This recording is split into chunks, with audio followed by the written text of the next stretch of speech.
अरे लुटनवा मजा आया था मंदिर जी क्या फालतू बच्चे का लग रहा हाय बे लड़कियां मेरे साले की हमको 2 दिन छोड़ के चला आया अबे गाली क्यों देना बे काय ना गाली आई साला हमका 2 दिन तक कुछ खाए नहीं दिए दिवाली की माटी करवाए कैसे पानी पिए साला को ऐसा पुट्टी कराया और नीचे आट के काम चलाए अबे पागल साले जब तुझे हवेली में छोड़कर आया था तो दीवार की मिट्टी छाटने की क्या जरूरत थी साला इतना बड़ा बड़ा कुकुर जी आया नहीं कुत्तों से डर गया साले देख तू टेंशन मत ले चल शाम को चलते किसी अच्छे से रेस्टोरेंट में चलकर दोनों खाना खाएंगे एंजॉय करेंगे शाम हो तो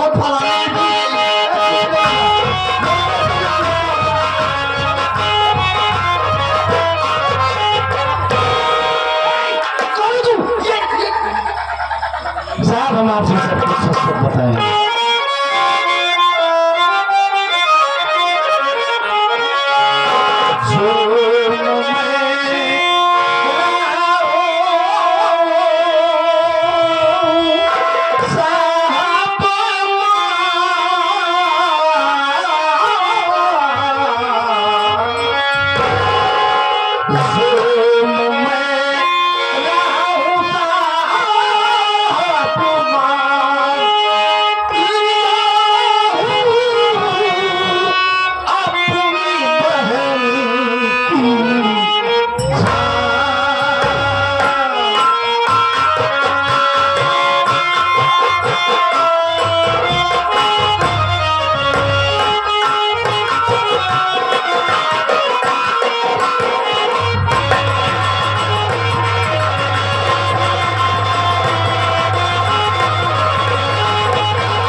मेरा नाम गंजीत कुमार है।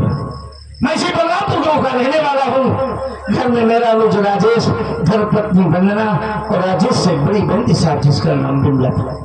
घर की माली हालात अच्छे नहीं है, इसलिए मैं भिवंडी शहर में रह के रूम चलाता हूँ। 6 महीने के बाद अब भिवंडी से गाँव आया और गाँव से जब घर पहुंचा तो क्या देख रहा हूँ कि मेरी पत्नी और बिमला दोनों लड़ रही है।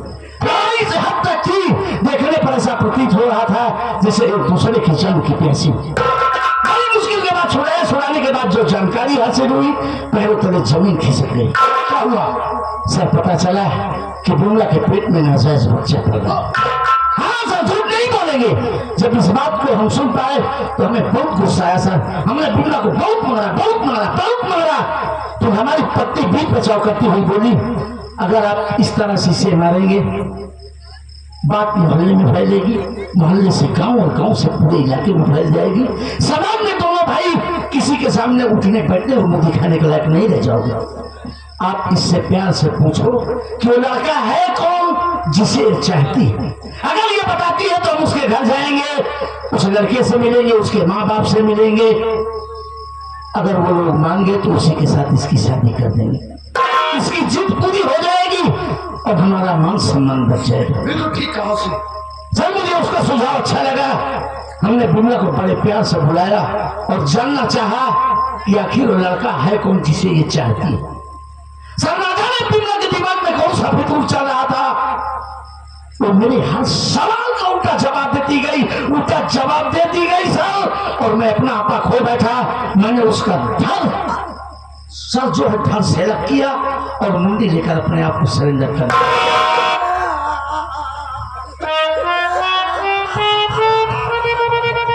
लठनवा में मुंडी कब्जे में ले बे।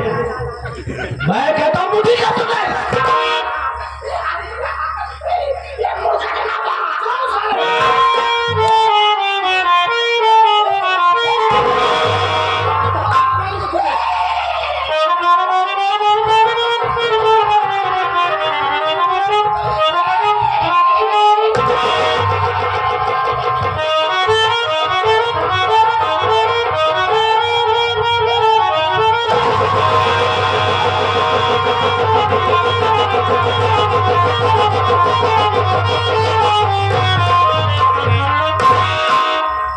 रंजीत कुमार मेरी बात सुने।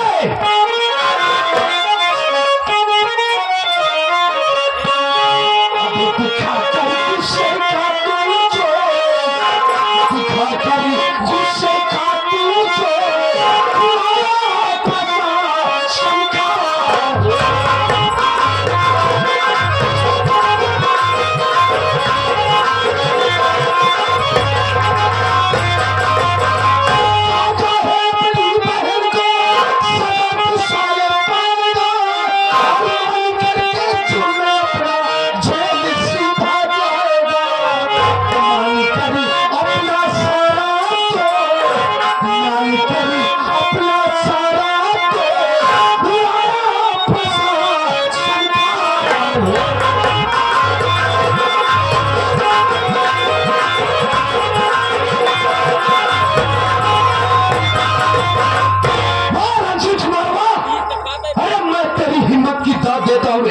तेरी बहन बच्चे निकल गई थी तो गुस्से में आकर तूने उसके सर को उसके धड़ से अलग कर दिया और अपनी बेबाकी के साथ अपने आप को सरेंडर करने थाने चढ़ा आया। रंजीत कुमार शायद तुझे मालूम नहीं है कि तूने कितना जघन्य अपराध किया है। तू 302 का मुजरिम बन गया है। तुझे या तो उम्र कैद होगी या तो फांसी होगी। रामचंद्र क्या देखता है? हाथ कली लगा लाखों के अंदर डाले से।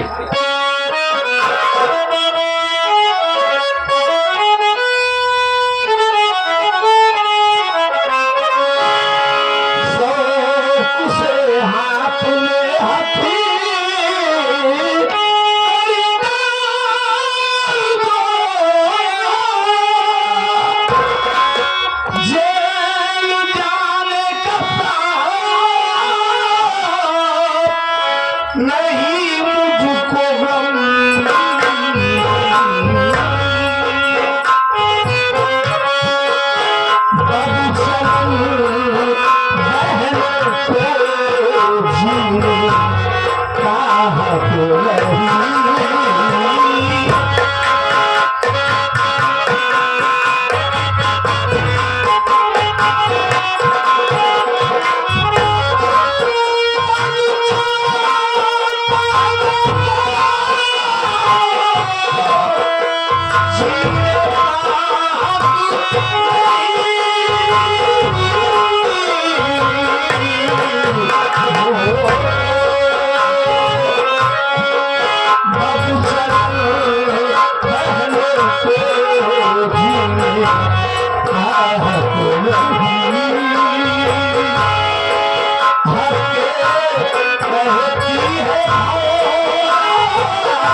डालकर कारागार में डाल दे। अदालत मुझे सजाए मौत दिया सर, मुझे एक पैसे का कतई अफसोस नहीं है।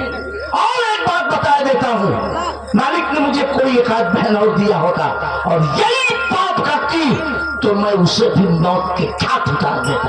वाह रंजीत कुमार वाह, आज तेरी बातों को सुनकर ये इंस्पेक्टर भगवान सिंह बहुत खुश हुआ। मेरी बात सुन,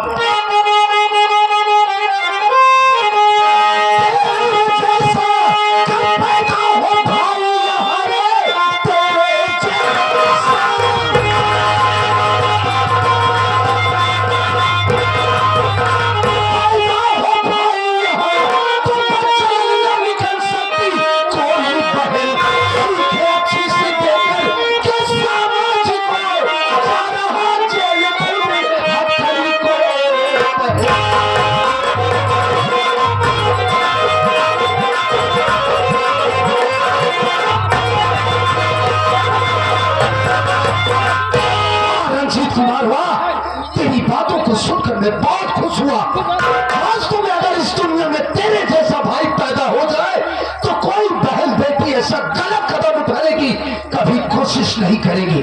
जानता है रंजीत कुमार, बहन बेटियों को गलत रास्ते पर आकर्षित करने के पूरे हकदार बनते हैं उनकी बड़ी बहन, उनकी भाभियां, उनकी माँ। अरे बहन बेटियों को बड़ी एंड्रॉइड मोबाइल दे करके उन्हें खराब किया जा रहा है। अरे मोबाइल तो उन मेधावी छात्रों को चाहिए जो इस प्रदेश, इस देश के मेधावी छात्र, ब्रिलियंट छात्र, ताकि वो अपनी उस मोबाइल के माध्यम से पढ़ाई लिखाई, अपनी शिक्षा दीक्षा को पूरी कर सके। ना कि पढ़ना की कोई पढ़ने लिखने वाली बच्ची को देना चाहिए। तूने बिल्कुल ठीक किया, लेकिन कानून की निगाह में तू मुजरिम है तो तुझे सजा मिलेगी। क्या देखता है? टाइम नहीं है, अपने पैर ले चल इसको। कहा था साहेब अपने बहने मुर्गिया काट के लिया है और योड़िया कहाँ बा? साले मुर्गा मुर्गी की गोलियां मुर्गिया समझाए। अब इसकी बॉडी कहाँ है, इसका घर कहाँ है, पोस्टमार्टम के लिए भेजना है। भैया तोरे बहनी शरीरिया कहाँ बा? चल साले, चला रास्ता पूछ ले।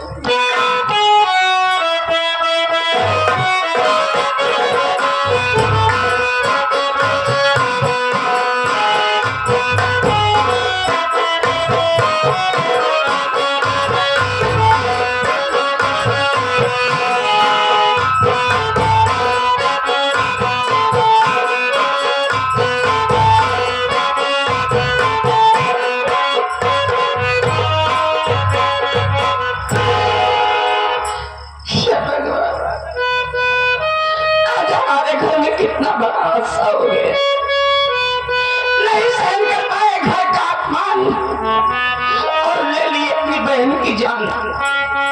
सर को काट कर थाने लेकर चले गए, खुद तो अपने आप को कानून के हवाले कर दिया। मुसलमान मनोज कौशल जी, जो कि वकील साहब, वकील साहब की तरफ से को देखते हुए 51 बड़ा पुरस्कार आया, बहुत बहुत धन्यवाद। इसके पहले भी थोड़ी देर पहले बरात मालिक साहब की तरफ से 100 रुपए का पुरस्कार हमारी कॉमेडी पर खुश होकर आया था।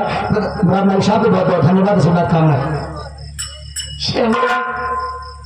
सर को काट के थाने लेकर चले गए, लाश घर में पड़ी है। हमारे देवर स्कूल में अभी आएगा, बहन की लाश देखेगा तो पागल हो जाएगा। क्या करूं भगवान, मैं बाहरी बैठती हूँ, आया तो बातें करेंगे।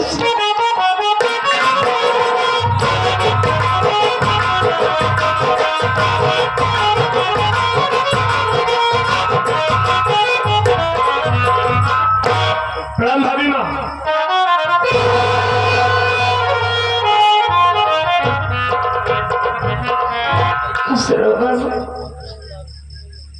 भाभी माँ, हमने उस दिन आपको मना किया था कि भाभी माँ के बाद आप आंसू नहीं बहाएंगी, लेकिन अब क्या दिक्कत हो गई? आखिर क्यों रो रही हो? मुन्ना, आज अपने घर में बहुत बड़ा हादसा हो गया बाबू। कैसा हादसा हो गया? क्या बताओ तुम्हें? बोलिए ना भाभी माँ। मुन्ना, आज मुझे मालूम पड़ा कि हमारी बिमला का चाल चलन बिगड़ गया है। ये क्या कर रही हो? हाँ बाबू, हमारे बिमला के कोख में किसी का नाजायज बच्चा पल रहा था। ये बात जब मुझे सुने तो मुझसे बर्दाश्त नहीं हुआ। मैंने बिमला के गुस्से में अपना हाथ उठा दी। तो जानते हो, बिमला की कोई कसर नहीं छोड़ी, उसने मुझे मारा, गंदी गंदी गालियां दी, यहाँ तक मुझ पर लांछन भी लगाई। ये बात सहन नहीं कर पाई, दोनों में लड़ाई होने लगी। लड़ाई हो रही थी, इतने तुम्हारे भैया आ गए। भैया आ गए? हाँ। लेकिन कहाँ है भैया? भाभी माँ, पूरी बात सुनो, बता रही हूँ। तुम्हारे भैया आए, दोनों को लड़ते देखा तो छोड़ा के अलग किए, गुस्से में आके मुझे मारने लगे। बोले हमारी बहन को क्यों मार रही है तू, क्या गलती की है? जब सच्चाई बताए तो मैं विश्वास नहीं पड़ा, मुझे और मारने लगे। मैं कहा देखिए मारिए मारिए, अगर आपको विश्वास नहीं है तो आपकी बहन आपके सामने खड़ी पूछ लीजिए कैसे है, क्या गलत है। जब बिंदा से पूछे, बिंदा बता बात क्या है? कहने की तेरी भाभी जो कह रही है वो बात झूठ है, ऐसा पूछे उससे। तो जानते हो उसने क्या जवाब दिया? क्या कहा? बोली भैया भाभी जो कह रही है वही बात सच है। इतना सुनते ही तुम्हारे भैया एकदम आग बबूला हो गए, बिमला को मारने लगे, बहुत मारे। फिर मैंने बीच बचाव किए, मैं कह देखिए मारो, इस तरीके से मारोगे शोर शराबा होगा, ये बात घर से बाहर जाएगी, पड़ोसी को पता होगी, धीरे पूरे गांव फैल जाएगी, तो कहीं मुंह दिखाने नहीं रह जाओगे। इससे अच्छा होगा इससे प्यार से पूछो कि जिसे चाहती हो लड़का है कौन, कहाँ का है। अगर ये बता देते हैं तो हम उसके घर चलेंगे, वहां बातचीत करेंगे, अगर बात बन जाएगी तो वही किसी शादी कर देंगे। जब बिमला से पूछे तो जानते क्या जवाब दी? क्या कहा उसने? कुछ भी नहीं बताऊंगी। क्या करोगे? नहीं बताऊंगी कौन लड़का है, कहाँ का है। रही बात तुम्हारे मान सम्मान की, तो अपना मान सम्मान लेके अपने घर पड़े रहो। मैं तुम्हारा घर छोड़ किसी वक्त जा रही हूँ। आज से तुम्हारे लिए बिमला मर गई और बिमला के लिए तुम सब मर गए, इतना कह के भागना चाहिए। तुम्हारे भैया दौड़ के पकड़ लिए, पकड़ घर के अंदर ले गए। बाबू मैं तुम्हारी थी, नहीं जानते थे कैसा हो जाएगा। बिमला को घर के अंदर ले गए और खाएगा वैसा बिमला का स्तंभ से अलग नहीं, सर को काट के थाने लेकर चले गए, अपने आप को कानून के हवाले कर दिए। लाश घर में पड़ी है, समझ में नहीं आ रहा कि मैं लाश का करूं तो क्या करूं भैया। भाभी माँ बहुत अच्छा किए मेरे भैया ने, बहुत अच्छा किया मेरे भैया ने। अगर आज भैया की जगह मैं होता ना तो मैं भी यही करता जो आज मेरे भैया ने किया है। रही बात भैया की, मेरे भैया जेल चले गए हैं, आप भैया के लिए रो रही है ना? हाँ भैया। भाभी माँ रो नहीं, आप रो नहीं, मेरी बात सुनो भाभी माँ।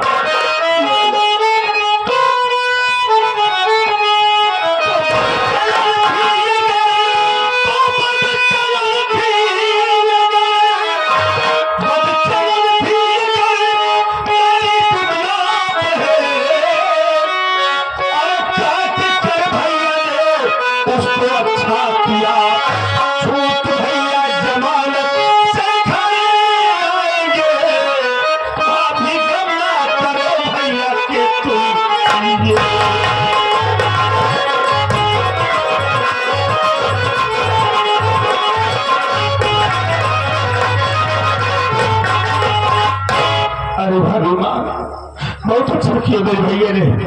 अरे ऐसे बहन बेटियों को दुनिया में जीने का कोई हक नहीं जो अपने भाई बाप का सम्मान न रख सके। रही बात भैया की, तो भैया की जमानत मैं कराऊंगा भाभी माँ।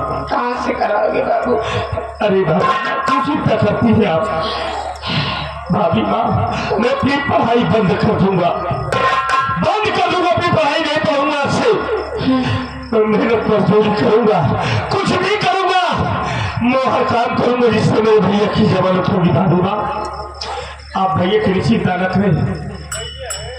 लेकिन भाभी माँ जब भैया ने अपने आप को कानून के हवाले कर दिया, फिर अपने घर ही पुलिस क्यों आ रही है?